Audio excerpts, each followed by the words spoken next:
I'd like to welcome everyone to this special meeting of the Matthews Board of Commissioners on July 27th, 2020. It is obviously a virtual Zoom meeting. I'd like to start by introducing some of the participants in tonight's meeting.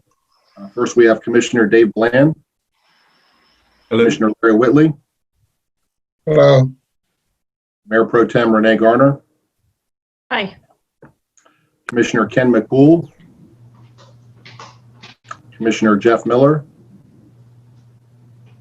I believe Commissioner John Urban will be joining us in a little bit. He's tied up in a meeting. Also tonight we have Town Manager Hazen Blodgett, Assistant Town Manager Becky Hawk, our HR Director Tanya McGovern, Chief of Police Clark Pennington, Town Attorney Charles Buckley, and a special guest, Attorney Mac McCarley. So we're going to begin tonight's meeting to discuss a new police advisory committee, or proposed one.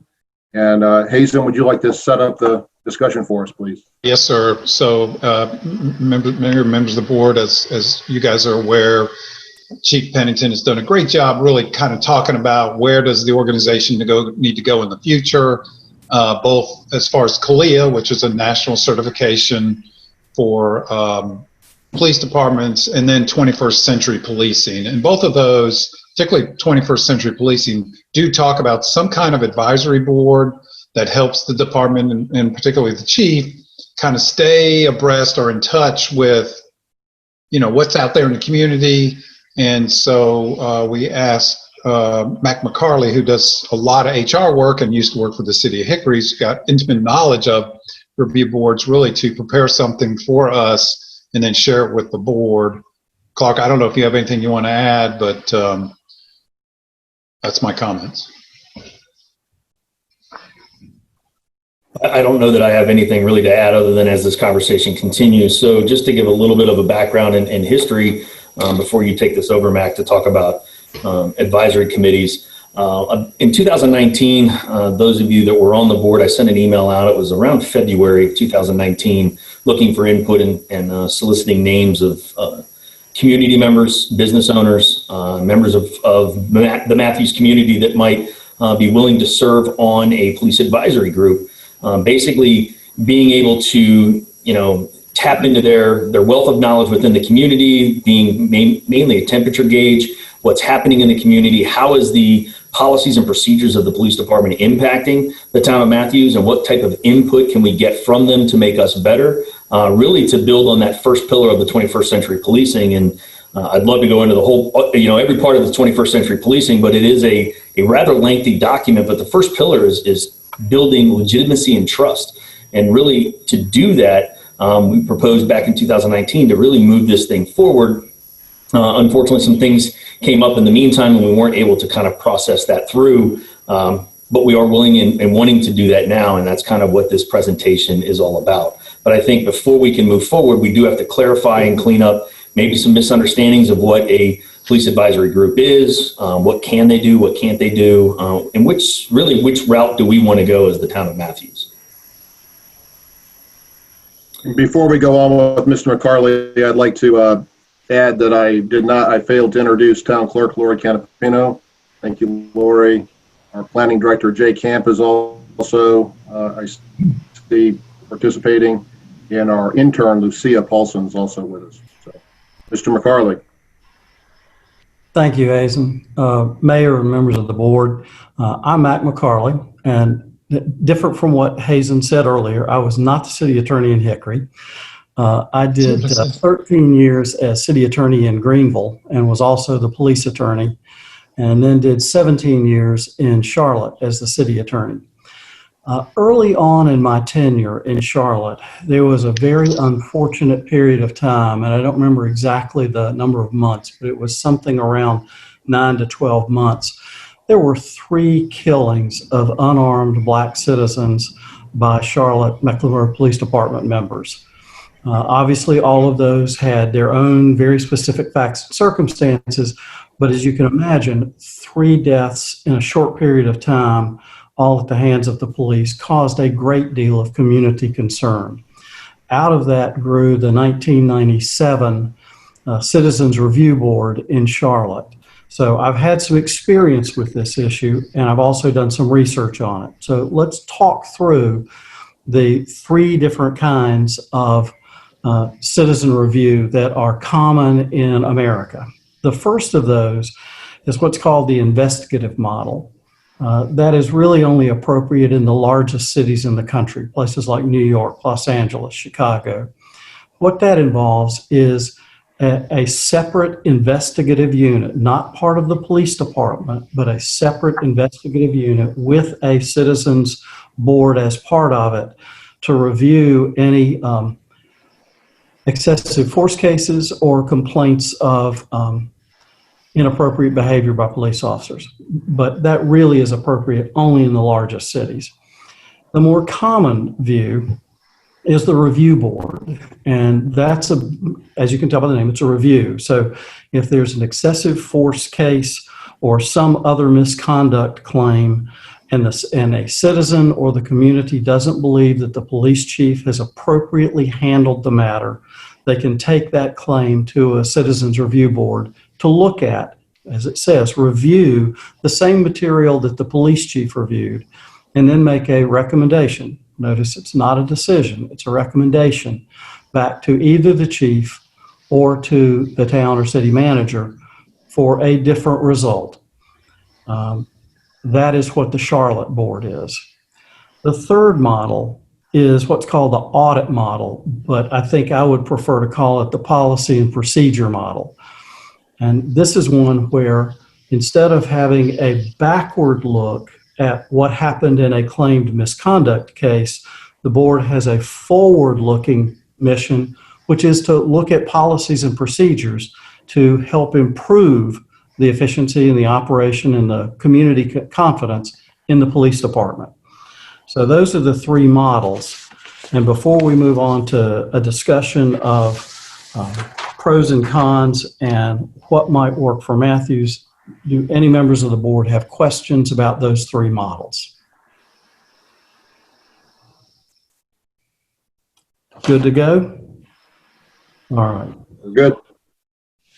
The literature on these different review board models it basically boils down to articles that are for them or against them. So I read enough of them to get a sense of the major pros and cons that different folks assign to these boards. The pros are that they can add some impartial review to ensure that police conduct is fairly addressed and officers are held accountable. It also may make officers more conscious of proper conduct, knowing that there is a civilian body to review their work if they don't. And then finally, they are generally thought to improve public trust and confidence in a police department. On the con side, there is a significant amount of literature basically saying it is difficult for citizens without any background in police work or procedures to make informed judgments of what's appropriate conduct for police officers. If it's really egregious conduct, I think everybody would say, yes, a citizen review board can look at that and make a knowing judgment of it. But for all of the things that are in that gray middle, those boards have a spotty history of doing a good job. There's also some concern that one of these boards may undermine the authority of the manager and the chief to run the department. A separate piece of that is that it may sometimes have a detrimental effect on the morale of officers, which makes it harder to retain good officers and to recruit good officers. Finally, one that I would say has some application to Matthews is that in a well-run department and in the absence of any serious issues, any history of issues, a review board may get bogged down in relatively petty claims. And most folks look at things like excessive force or the killing of a citizen as the sort of things that these boards are best to review, not the officer was rude to me in a traffic stop kind of thing. That's not a useful use of these boards. To my knowledge, there are 4 review board models in North Carolina today: Charlotte, Durham, Winston-Salem, and Greensboro.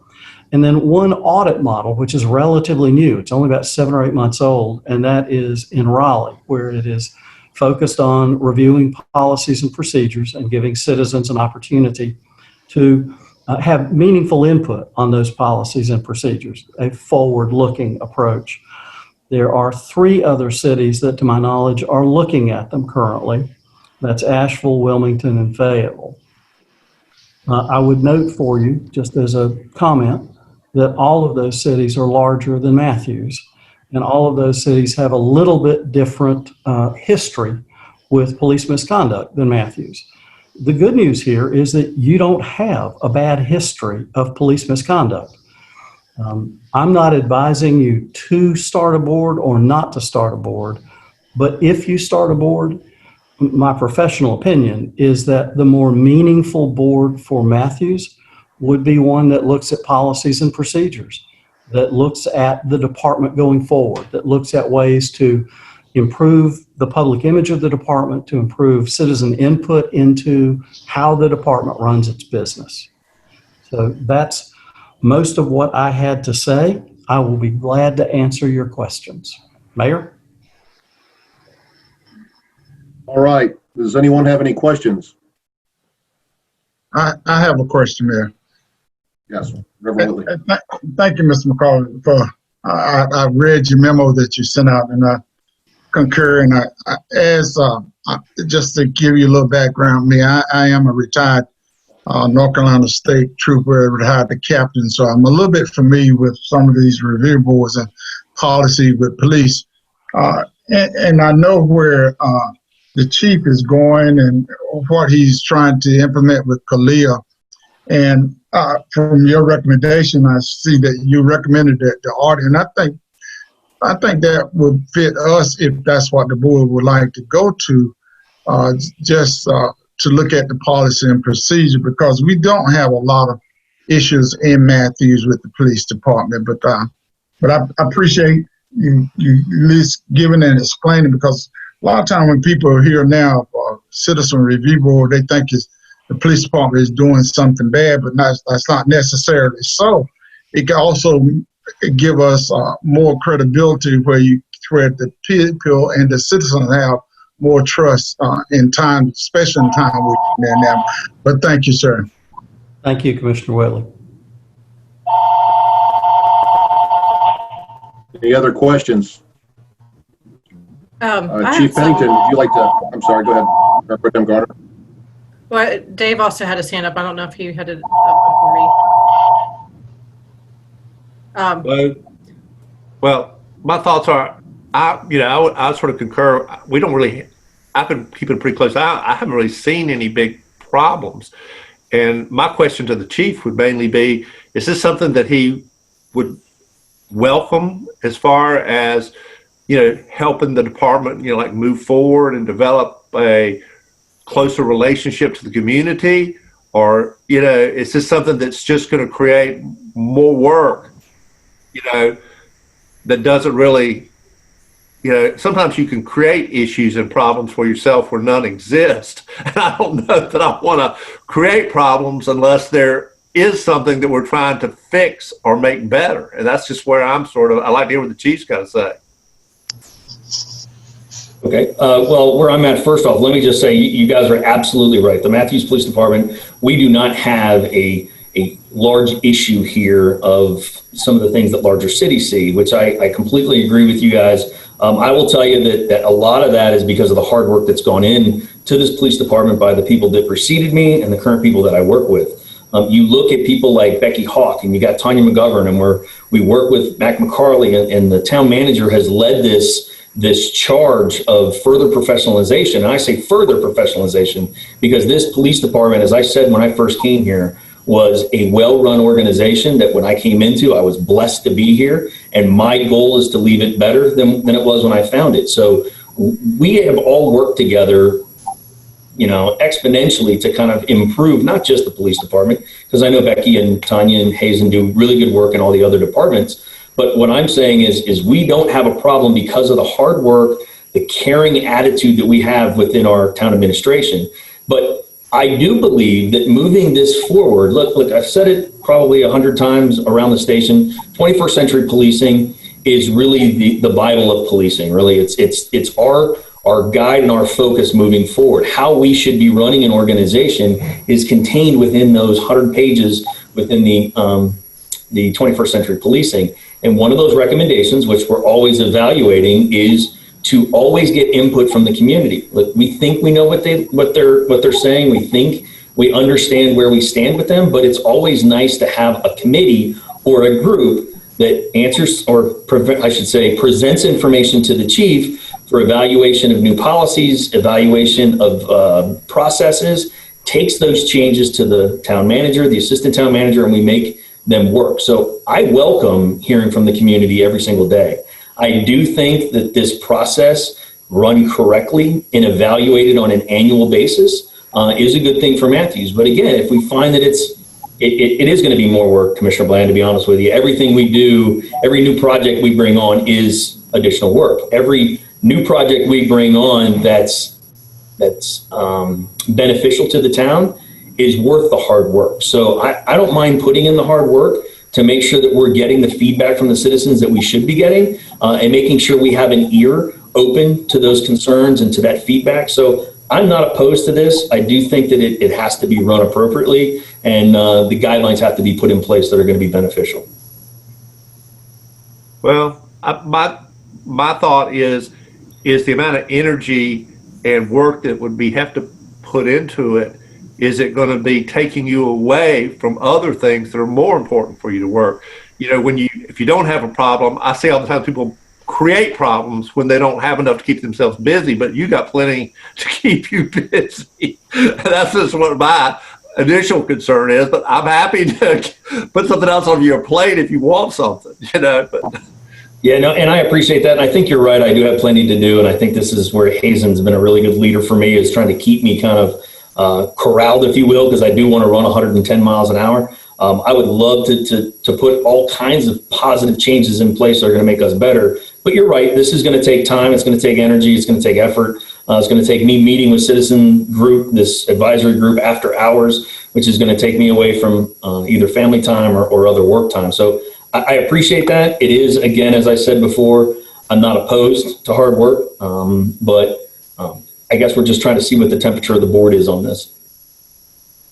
Just like to make a comment. I think we're really blessed in that we have a chief that's willing to take this on. It has been an ask by the community, and I have my mindset is that we're doing an outstanding job with the police force that we have, but we can always do better. And I think Chief shares that vision, that there's ways we can improve, and perhaps someone in the community could recommend how we could do better. Mayor Pro Tem Garner, did you have a comment or a question? Yes. So, I think the term getting bogged down in petty claims is kind of this subjective idea, where what we're doing is not for us to determine the level or the pettiness of the claims, but is to give the residents of Matthews an opportunity to determine what's important to them from their police department. I really don't think it was that long ago. I mean, it was over a decade ago, but Matthews was known as one of the places in the area that you could not drive while being a minority. And so while I feel like our police department does not still, have that image, anything we can do to reach out to the community to improve the conversation on an ongoing basis is going to really help people feel confident in the community they live. So, and since the George Floyd murder, I've still got conversations going on in emails asking if we're going to start a review board, or how people can get involved to bypass some of the issues that came up during George Floyd. And I feel confident to say this is one of the things that would provide comfort to the residents of Matthews.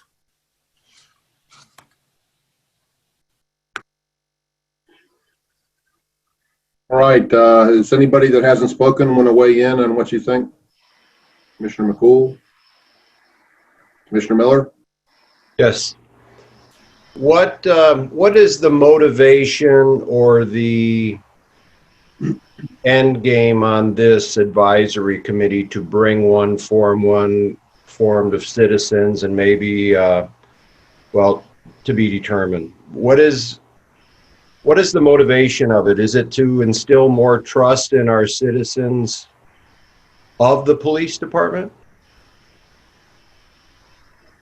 Well, I mean, I think it's a multifaceted approach at this. Yes, trust and legitimacy is one of them. You know, it's also to enhance our community police relationships. We're looking to promote public awareness of town safety measures. This board can be, it's not just, you know, an adversarial board. And you know, to address a comment made by Mayor Pro Tem Garner, you know, our job is to learn from the past. Our job is to learn from history and to improve upon it. And I think we've done that. I mean, the police department has put in place processes that allow, that take total, if you will, control away from the police chief. And everything we do from an internal perspective does not stop at my desk. It goes to the HR director. It gets reviewed for legal sufficiency. It gets reviewed by outside eyes. So our job is to learn from the past. And I think we've done a phenomenal job at doing that. From, if there is a belief from a decade ago that, as Mayor Pro Tem Garner talked about, you know, we don't have those problems. So to look for smoke where there's no fire, I do agree that we need to process forward with this thing. If we do this in a way that is a collaborative approach, not an adversarial one. And I think that sometimes it can be lost in that conversation, that this is, as it's being proposed, a collaborative approach with our community to look at our processes and our policies and make sure that we are, you know, building and continuing to build that legitimacy that we have been over the many, many years that we've been doing this. I guess part of my question too was, with Chief, I wouldn't assume this was your idea. I'm wondering how it got on the agenda. Where did the mistrust come from? Because I don't share that trust. I've lived here 21 years. I didn't hear that reputation before. You know, if you want to make the citizens feel warm and fuzzy about you, I got one suggestion. Pull them over and then let them off. You'll be making friends very quickly. Commissioner Miller, I think as Chief Pennington said, this did come from him. This is why I supported this is an idea, and Chief, I'll let you address it, but this actually originated with Chief Pennington. Okay, I didn't know. Well, if I can clarify that. So yes, this was a advisory group that I'm trying to put together from the citizens to help me understand the temperature. Absolutely. Now, this came up most recently, and I think Hazen wants to jump in here. I'm kind of seeing him off to the right side of my screen wanting to kind of jump in on this, but this was an ask of the board. This is before you today because it was an ask about a conversation from the board. Now, the police advisory group that I proposed in 2019, I would still like to process forward to help kind of build that level of conversation, and I'll be quiet so Hazen can jump in here. Well, it is a good question. I mean, I mean, the world is a different place today, right? Just from 2 months ago when George Floyd was killed. And the chief did talk about this early in his tenure. And I was kind of like, how's this going to work, Chief? But now I see the perfect opportunity, and we're doing we're doing a great job. But golly, let's keep our saw sharpened. It's not going to hurt. You know, we can all get in vacuums and not hear what's going on. And it's the most forward facing, by far the biggest department in town, by far the most outward facing. And I think we are lucky that we feel like we have really great leadership. Let's keep it going, right? Let's not think we, wrap ourselves in a bubble and think we're doing great and go home. To me, this is in the big picture of things and what's happening across the country. This is a tweak. It's in my opinion, relatively painless. Let's do it. Let's keep being great. I have a question for Clark. Go ahead. See, in the scheme of getting credited by Kalia, would this not sort of enhance our professionalism as well to show that we do have a citizen board? And I'm if we decide we want to do it, I'm in favor of the audit one that Mac has recommended.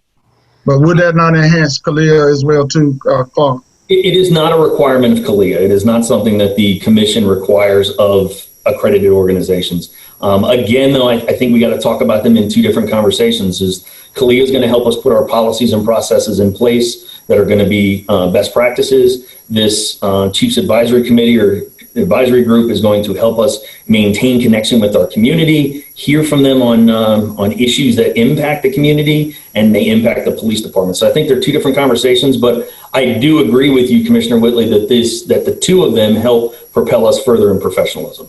Okay, thank you, Clark.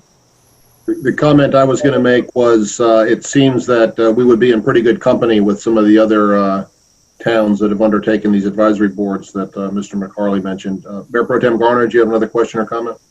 Well, I had a comment. So what I was not insinuating there needs to be an adversarial board.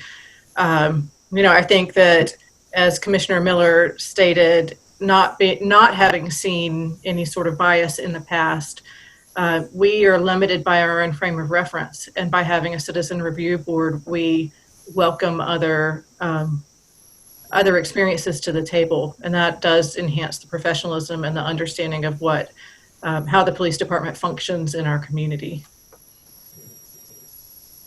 Mr. McCarley. Mayor, a couple of you have mentioned the question of whether or not the board is viewed as adversarial. One of the ways to send a message to the community that it's not adversarial is that whatever number of people you decide are going to go on the board, give the manager and the police chief each one appointment so that it's clear that the manager and the chief are part of the process. Good advice. Is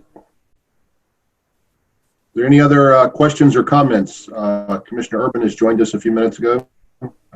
Welcome.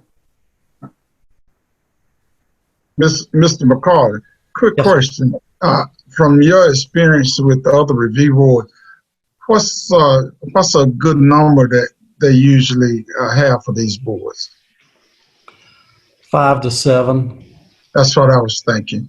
Yes. Okay. Any more? Now, for a town like Matthews, wouldn't 5 be sufficient where they could do that? And like we're not having any serious problems?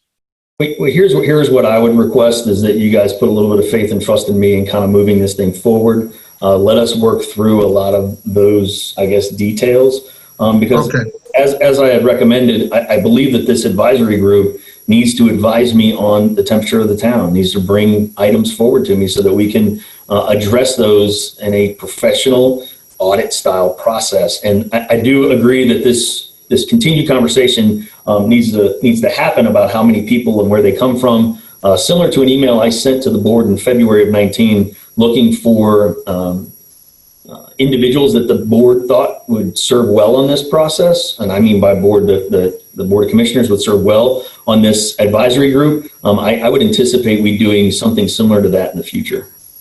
Clark, could you send that out with this, since this is the new board, so we can have access there? And if you don't mind, now, I have full confidence in what you do. What number do you feel comfortable? What number did you have with the 19 one? I was along the same line as 5 to 7. That's good. I do think there needs to be a conversation about how that looks, and getting full representation of our entire community from racial and ethnic divide, as well as age. Do we look at having the younger voice apparent on this committee that kind of provides suggestions, because I think that's a voice sometimes we very quickly overlook. So there's some things that still be worked out. I think that today, and I don't know, maybe I'm off base here, that I think we're just trying to figure out how do we want to go this route, and then what does it look like, and then I think some of the details can further be worked out, hopefully with the town manager and the board in the future. Thank you, Chief. Thank you, sir. Commissioner Miller. Thank you. On the 5 to 7, I agree that that's the common board quantity for voting, but I want a point of clarification. I heard it would the chief and the manager would appoint one. Are they also on it because that would make 4. The chief and an appointee, the manager and appointee. Is it just one, and then there'd be 3 citizens? Yes. The manager and the police chief are staff to the board, but they are not members of the board. Not voting members. No, sir. So they would have to attend these meetings as well, and then there'd be an appointee of each and 3 citizens. Is that my understanding? That would be, yes, that would be a model that would work. But if 5 doesn't get you enough representation for all the constituencies in the community, move it up to 7. But I do think having an appointee from the chief and an appointee from the manager sends a positive message to the police force and to the community that this is a collaborative effort, not an adversarial effort. That's good. Very good. Thank you. I do know when we've tried to form other similar boards on education, et cetera, that it was difficult to get full demographic representation with so few players. If there's only 5, we may have to go to 7 to get everybody, or at least a good representative sample of all the demographics we have. Okay. I think we can leave the details, as was suggested earlier, to chief and town manager. Got it. Is anybody fundamentally opposed to forming this committee? Not seeing anything. I think, Chief, we're generally supportive, and we'll look to you to kind of flesh this out and give us some more details, and we'll move on from there. Thank you. Hazen, do you have any final comment? No, sir. I just want to thank Mac for his work and Chief for his continued efforts. Thanks for the opportunity to work with you. Thank you. All right, we're moving along pretty quickly. We'll move on to the second agenda item for our 5 o'clock meeting, and that's the sub-area model. Dana, do you want to set this up? Is she on? Mr. Mayor, just so you know, we were not expecting your first item to go so quickly. So we are waiting for the consultants to join this meeting. Dana can begin the discussion, and then the consultants will be joining us soon. Mayor, with your permission, I'm going to sign off. Thank you. Thank you, sir. Appreciate it. Thank you, Matt. Can I get the same permission, Hazen, or would you like me to stick around? Oh, no, Clark, your family time is important, so please enjoy your time with your family. Thank you, Mr. Mayor and board. Thank you for your time. Thank you, Chief. Thank you, Chief. Thank you, Chief. Have a good evening. All right. Hello, Dana. You're on mute. Mute. You're muted. Okay. Can you hear me? Yeah. And Okay, Dana, for let the record, can you tell us your title again? I always mess it up. Sure. Dana Stujanki, and I am the town transportation planner. Town transportation planner. Very good. So you all finished that discussion very, very quickly. So I told the consultant not to join the call until 5:45 because you were scheduled 75 minutes to discuss the police. So I just texted him to join the call immediately. So I do apologize, and I'm going to text Susan as He's well. here. Oh, Matt is on. Oh, awesome. Mr. Dancaster, hello, sir. Matt, great, thank you. Matt, will you shoot Craig an email as well? Yeah, I'm on it. I'm on it. Okay, great. And I'm just going to text Susan to join. We're just ultra efficient tonight. You are. What's interesting, it can be very hard to judge how much of a deep dive the board's going to do and how much not. So it happens. It's fine. Yeah. Okay. Okay, so I have Matt's going to pull up the presentation. If that's okay, Lori, we're going to see if that works. Yes, please go ahead. Okay. All right.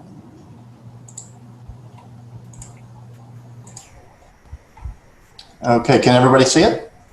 Yes, sir. Fantastic. Okay, wonderful. Well, I want to thank you all tonight for having us at your 5 o'clock meeting to talk about this project. So this is scenario planning, and it's really just a fancy word for having a land use and transportation model work together and sort of figuring out what's going to happen in the future. And, you know, while that is hard to you know, no one can predict the future, but the modeling tools is the best way for us to do it. And so, you know, really, this is how land use and transportation sort of works together and trying to figure out those scenarios. And I like to sort of jokingly say that this is an academic exercise. This is something that staff, we really wanted to understand. And you know, at the end of the day, you all don't need to adopt any of this. This isn't for adoption. This is another tool in our toolbox so we can analyze things as best as we can. And ultimately, we're going to analyze level of service of roads, so how roads function. And we have 2 great consultants on board, Matt Newcaster and Craig Grisham, and they will help later on in the presentation. Matt, if you want to flip to the next slide. Okay, great. So I just want to give you a little background of why we're doing this study. Like, what, you know, why does staff think this is important? So back in 2018, there was a John Street working group, and they worked really diligently trying to figure out what to do with John Street. One of the hiccups I think staff had was trying to really understand the functionality of John Street. How much traffic can it really carry? And the way that the state and the region analyzes that is through the Metrolina regional model. And that is a really huge model that analyzes multiple counties. I think it goes into South Carolina, and it is very high level. And we wanted something very fine grained. And that just, you know, Susan, CJ, the folks that were trying in 2018 to do that work, it wasn't possible. So so in 2019, we were able to receive a grant through CRTPO. It was a 20-80% match to do this work, and that was really great. We were able to begin the consultant selection in 2020, and we were really fortunate because the Metrolina regional model, this big model, was being updated. So we were able to leverage huge cost savings in order to get sort of efficiencies. So we were able to bring our total price down, which was great. You know, we spent the spring trying to gather data, and actually Matt, because I know Matt well, and we were able to actually work before we were under contract because, and to get basically us up and running because there was deadlines we needed to meet for the Metrolina regional model. Anyway, we worked hard in the spring, and then when COVID hit, we basically had to you know, sort of shut things down for a little bit. But then when we were able to bring this in front of the Transportation Advisory Board as well as the Planning Board, and a lot of work that I'm doing now is, you know, cross-pollinated. We don't see transportation in a silo and land use in a silo. Those are really interconnected. So we really need to bring our planning board as well as our transportation advisory board in the mix so that we understand their thought process on all of this. And so here we are tonight to talk to the, you know, town board and give you all a briefing of what we're doing. And it's just, we're hoping to let you understand where we are. We're not at the end of this process. We don't have the level of service yet. We don't have those final numbers. We're showing you where we are, and then hopefully by September, we will have the level of service and we'll be able to give you, you know, we'll gear up for a really interesting conversation come September. So with that said, I am going to let Matt do the next couple slides, and I believe Craig just joined us as well. So hello, Craig. Thanks for jumping on the call, and I'll hand this off to Matt. Great. Thank you, Dana. Can everybody hear me okay? Yes? Everybody can hear me? Great. Okay. So as Dana's mentioned, you were able to secure funding and go out and get a consultant team to help be a partner and extension of town staff. And it really worked out well with the timing, as she had mentioned, because we were also building the Metrolina community viz model at the same time. So really we were kind of building both with the end in mind. And so my role, and the reason I'm on the team, is because I'm sort of a land use expert, growth and development. And then Craig Gresham, who will be speaking here in a minute, is a transportation expert. And really, as Dana mentioned, you need both sides in order to kind of wrestle this problem down and figure out what's going on with your transportation system. So as you see from the slides, when Craig and I come together, we try to implement a little more TLC, which is transportation land use coordination, as we go through here. And we think that this is really how you start to think through and make more informed decisions about these projects that are being discussed around your jurisdiction, through your jurisdiction, and gives you more information in your court to be able to have those conversations about folks, what's going on and what's proposed. So what happens is you start kind of at 11 o'clock or so in this continuum, and you see that you've been a desirable place to grow. You already know that. And as more development comes in, those folks want to, at least today, need to drive as transit continues to catch up. But right now they're driving, and that driving creates more congestion and therefore need for road improvement. So everybody wants to come in and improve the roads. What happens then is that creates more capacity, which then makes more people want to come through, and you end up sort of on this vicious cycle of growth and catching up in terms of supporting infrastructure. And so to that end, where Craig and I come together is I'm focused on land use, and for that reason, I call it the demand side of the equation. So I'm looking at how much more growth is coming, of what kind, and where does it fall within the town, therefore creating the need to move these people around. And we're using what's called a community viz model, which is the tool that's being used at the region. We're able to shrink it down and supersize it for the needs that we had here in Matthews in order to make sure we could get to the right conclusions that we needed. And most importantly was us being able to hand off data to Craig and his crew who are working on the transportation side. The last thing I'll mention here on the demand side, which is really neat, is the tool is going to be left with the town. And the partnerships with CDOT and others will be there to be able to run these things over and over in the future as other opportunities or questions come up. So we're not just doing a project, but we're actually leaving you with data and a tool. So with that, Craig, I'll ask if you'll pick up on the supply side here. Yeah. Okay. So you can hear me fine? Yes. Yes. Great. Okay. So Matt talked about the demand side. I'm on the supply side. So in terms of transportation analysis, and for the purposes of this project, we think of supply as the transportation network. So the roadways, the transit system, and the same way that land use changes impact traffic, network improvements can also impact traffic patterns, congestion, and also choices in land use. So for the demand side, we lean heavily on Community Viz. On the supply side, we lean heavily on Transcad. And that software platform is used by NCDOT. Many of the NCDOT and many DOTs use it, along with communities and MPOs in North Carolina.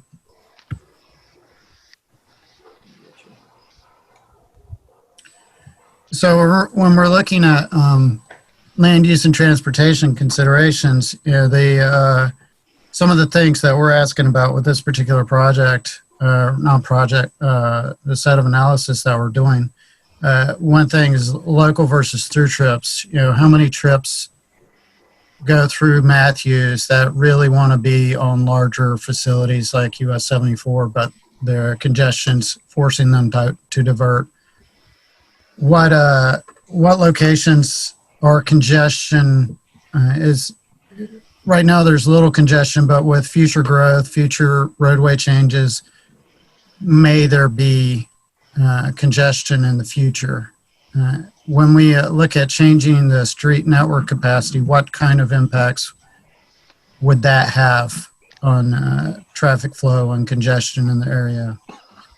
And then what projects we know that are coming online that may be development based? Are there transportation projects that are complementary to that can be coordinated to go together? And then the impacts that high traffic destinations have on the transportation network as a whole. So that's some of the things that we're considering when we're doing this project. What we're using is a sub-area regional model, and the larger model is the Metroliner region, so all of Mecklenburg, Union, Gaston, etc. Counties are in that regional model.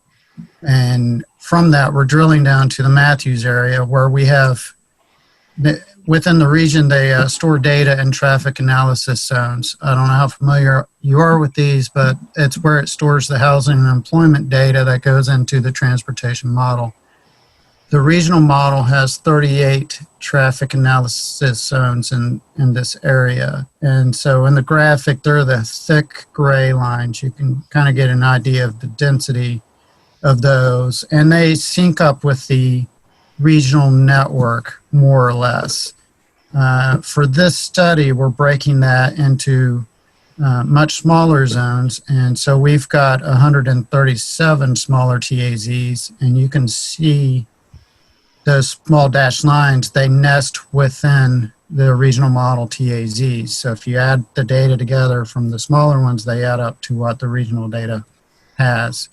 And what that allows us to do is to reflect a more refined transportation network and represent more locally significant traffic issues and roadways that we're doing. So it's just we're zooming in. We can get a sharper picture. We have more pixels. You know, if you're thinking in terms of like 1080p versus 4K or something like that, it's just we're able to get higher resolution analysis. To illustrate that, I've overlaid the regional network in black in this graphic. Trade Street 51, John Street. It's regional roads. There's not a lot of local facilities in there. And then with the sub-area with the refined traffic analysis zones, we're able to drill in and show a lot more of the network, specifically in downtown Matthews. And so you can see in red that we've added a lot of roads where we can load churches to Covenant Church Lane, and we can load schools where they should be loading those things. And so we can represent intersection capacity issues. We can capture some of that spillback and queuing that the regional model is not capable of doing, just simply because of its size and scope and nature. So I'll hand it back to Matt. He can talk about alternative scenarios. Great, thank you. So, as Craig had mentioned, with this deep dive of the tool, we're able to be more granular and fine grain and actually trace those trips coming through Matthews so that you can better understand what it means to make a transportation improvement or not. But in order to start that process that we're going to come back to you in September with results for, we have to go back to that demand side. And so we wanted to just quickly preview to you the two demand solutions that we're looking at so that you can understand why the traffic is being generated the way it is, or we're either putting it on transit or not when we get to the transportation system results that we'll bring back to you at your next meeting. And so just starting here, we did go into the Mecklenburg County Property Appraiser database, and we actually coded at the parcel level how many homes were on each parcel, how much square footage of different uses were there. And when you add them all up, you see in the box in the blue, it's very impressive how much you've grown and how attractive you are as a place to invest. But you're not done yet. And on the green, we've also been able to code in, kind of layering on top of his existing development, all the projects that are committed right now that have some form of development approval with the town, so that we're looking at what is the cumulative impact of the decisions you've made so far, as well as the future options you have moving forward. So the model is built on the existing conditions today. We layer on top of it those projects that are committed but not yet built. And then we move into the what if testing, kind of the scenario testing.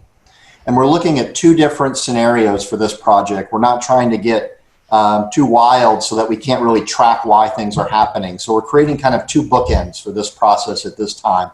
The first one is your existing rules and policies that are in place today. and it recognizes that Matthews has been a desirable place to grow and invest. You still see the downtown, which is the pinks and the purples in the middle is the heart. But then you also see a lot of red on US 74, which is a lot of retail. All of the golds and yellows are single family detached homes. The multifamily that you see coming in, you have so much that's already been approved. So there's a little bit of a swing towards multifamily. And it's a place where you still have a lot of employment, and some of it's industrial. Some of it is becoming maybe trying to become more office uses and things, but industrial right now. And then you see the big gray area towards the north is the quarry, right? And so this is really just trying to see what happens with the land you have left in the town if you just continue the course you're on right now. And that's one of our bookends that we have. Before you go forward, can I ask a question? Yes, please. The slide before, where Yeah. you show Yes. yeah, the committed development. So it looks like in the stacked multifamily, you're including the Prophet Dixon development. I thought that they were so there's like 300 units that they're committed to that they haven't started construction on. Part of that I thought included office and retail. So Sure. maybe I'm completely wrong, but there may be some office and retail that should be included in that number. Great catch. And maybe that's one of the reasons to highlight what's awesome about this is the fluidity of the model. So we'll go back and look that up for you. I promise you that we will. And we will make sure the numbers match the development approvals that we have right now. And what's great is once we update it, the model recognizes the new numbers and we'll just carry it through. Great, thank you. So great catch, and we'll have it by September, sorry. So the other end of the spectrum on the land use perspective is we're looking at what happens if Matthews supports the Silver Line extension, right? And so the Silver Line's being talked about from Matthews, potentially even further south, all the way to Belmont. And if that happens, there's expectations that whether it's market driven or policy driven, there'll be desire to develop differently within the transit corridor. And so what you see here is, again, embracing light rail coming in, talking about creating walkable development around the stations to try to eliminate some automobile trips and things.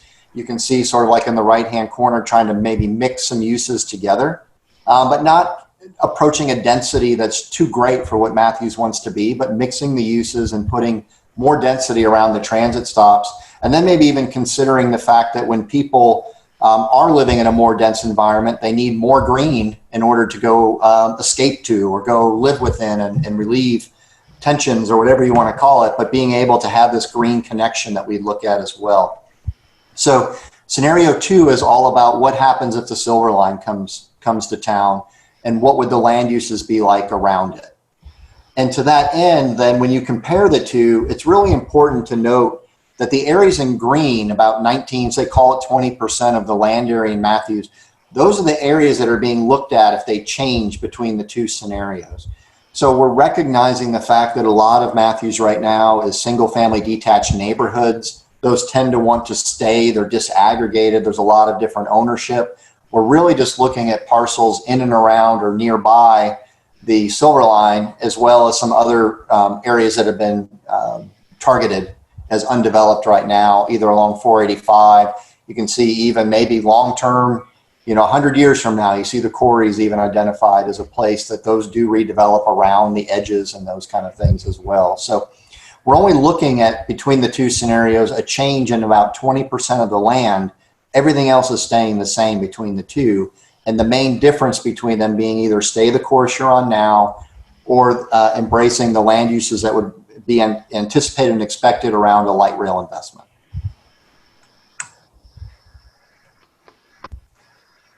So again, we're limiting our land use scenarios to only 2 so we can really focus on how transportation reacts to both of those.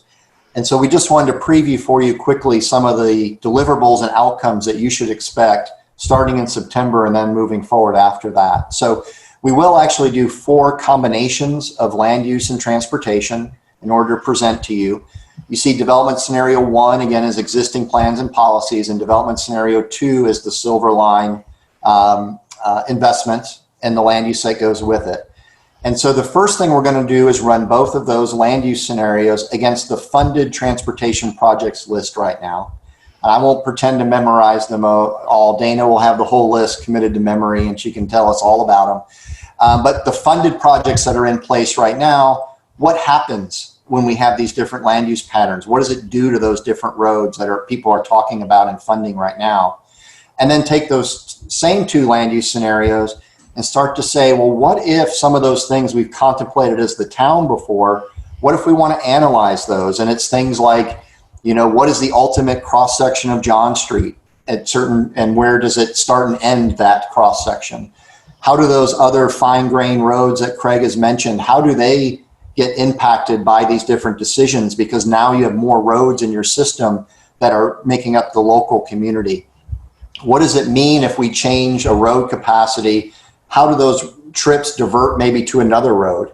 And so those kind of things. Well, that's all the stuff that can be thought about in this modified transportation network.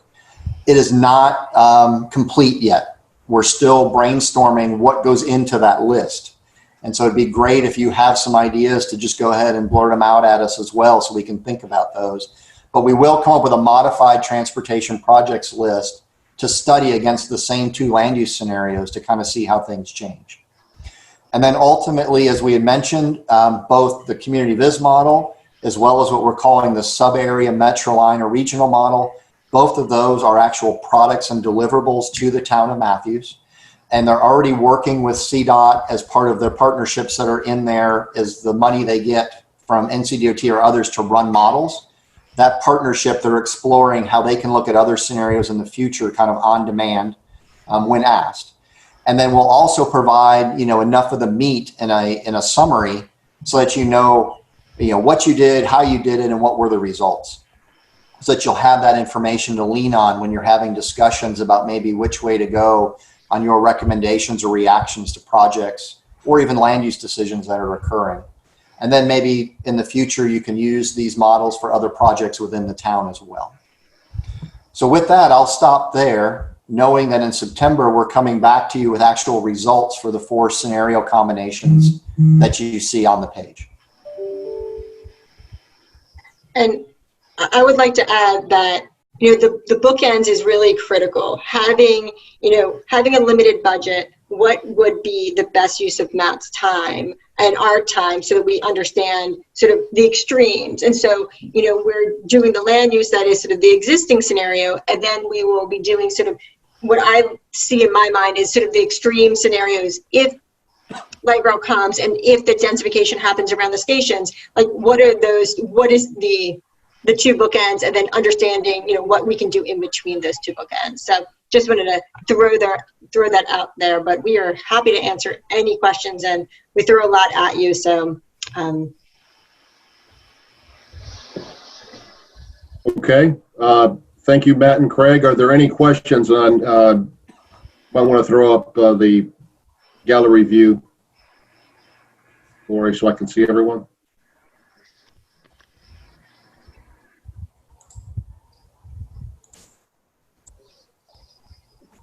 Matt, do you want to stop sharing? Yes, please. Thank you. All right. Does anybody have any questions for either Dana or our consultants? Wow, got a quiet group tonight. Well, this sounds like, I'm sorry, Hazen? So Matt, the funded projects list, is that the list that has been put on hold? The DOT list that's been put on hold because DOT doesn't have any money? Yeah, the influx list. I'll let Dana answer which ones are still alive versus which ones have gone in hibernation, but go ahead, please. So the funded, we are presuming that the funded list are all the projects that NCDOT has said they will fund. This is the scenario planning is for horizon year 2045, 2050. So that horizon year is really far out. So we are under the assumption that COVID, pandemic, NCDOT's issues will resolve themselves, and they will be able to move forward with their funded list. Because right now, the Board of Transportation has not taken any of those projects off the list. Unless you all want to start do something differently. No, I mean, it's a logical path. I rode through the roundabout there at Idlewild Road and 51, and in my mind I thought, well, I'll bet you this roundabout's going to be here for the next 15 years. I mean, you don't want to be cynical or anything like that, but money is going to be tight for a while. Yeah, and I think, to that point, that's a valid point, but I think because our horizon year in transportation is so much further out, Right. that we're gonna, unless you all direct us otherwise, we are going to go with the fully adopted NCDOT list. All right, thank you. Any other questions or comments?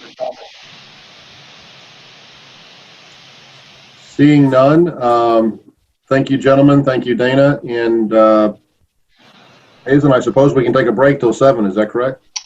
Lori, that's the way I see it. Do you agree? Yes, sir.